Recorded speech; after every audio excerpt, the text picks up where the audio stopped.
Hi, my name is Dave Gerhardt, and welcome to PercussionEducation.com. Thanks so much for all of the great feedback. I say this every week, but it's just been great connecting with people all over the world. If you have any comments, please make sure you leave them below. I'd really love to hear from you. If you have any questions, let me know. Okay? So today we're going to do a snare drum warm-up, and this is a snare drum warm-up that I wrote about a year ago that I've been using for the past year, and it's on my website. You can download the whole thing for free and check it out. It doesn't matter what snare drum warm-up that you do, just make sure that you're doing something before you start playing. It's just like if we do a sport. If we go out and run, we don't just run right off the bat. We make sure that we stretch and we make sure that our muscles are warm so that we don't get hurt. Same thing here. We just want to make sure 5 to 10 minutes, making sure that our big muscles and our small muscles are getting loose so that we can perform at the highest ability that we can. Okay, so I'm going to go over each individual line separately.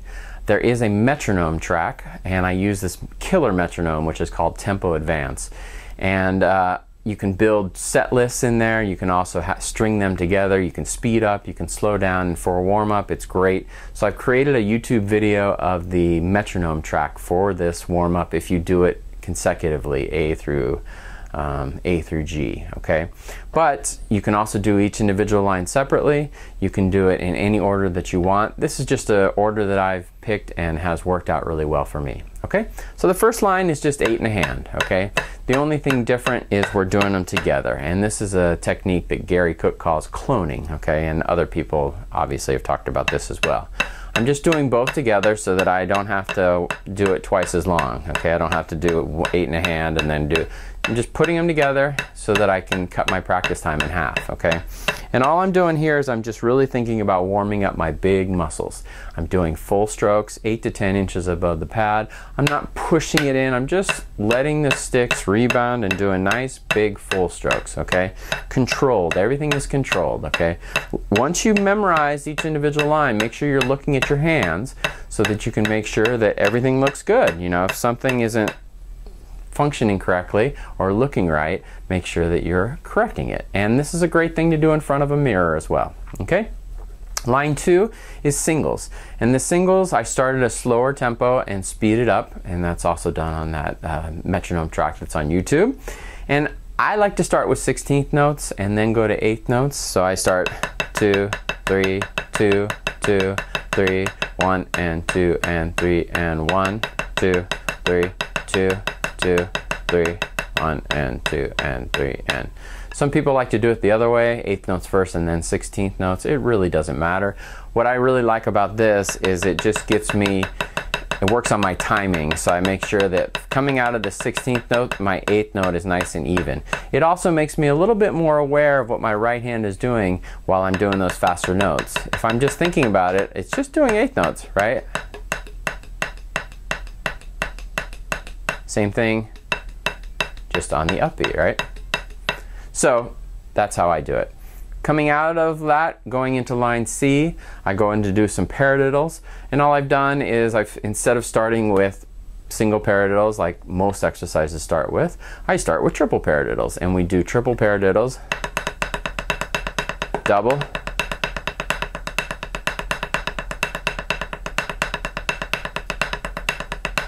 and then we slow that down in the metronome track, okay? Then I'm just getting back to a resting spot, which is line D, and I'm doing 8 on a hand. The only difference is now I'm adding a flam at the beginning of it. And 2 and 3 and 4 and 1 and 2. And you'll notice that the last 8th note of each measure is a downstroke in order to prepare for the flam. I'm not doing 1 and 2 and 3 and 4 and then coming down. 4 and, so that I'm ready for the flam note. 1 and 2 and 3 and 4 and 1 and 2. All of those should sound equal. It shouldn't be 1 and 4, you know, coming down for the downstroke. Just make sure through and 3 and 4 and 1 and 2 and 3 and 4 and 1 and so on and so forth. Okay? Then what I've done is for line E, combined all the flam rudiments, starting with flam taps. 3, 4, 1. Flam accents, flamadiddles, flamaccues, And the only thing different is the sticking of the last flammecue. I've done a double sticking, a double right the first time and double left, and that's just so that when I come back around at the beginning of the exercise, I can get back to the opposite hand.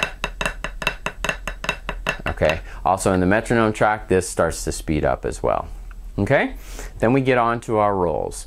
I prefer to do double and triple stroke rolls when I do warm-ups, because what it does is it just makes me aware of how I need to control my hands, so in order to do a double versus a triple. If I just practice concert, then when I get to the sense that I have to play a double stroke roll, then it just doesn't make me as aware of that, and technique wise it just helps me to know what I have to do in my hand to go from doubles to triples.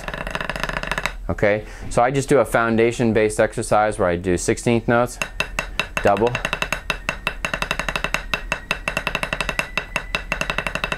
and then I do triple stroke rolls, and I just speed it up and go off the 5. 1, 2, 3, 4, 5.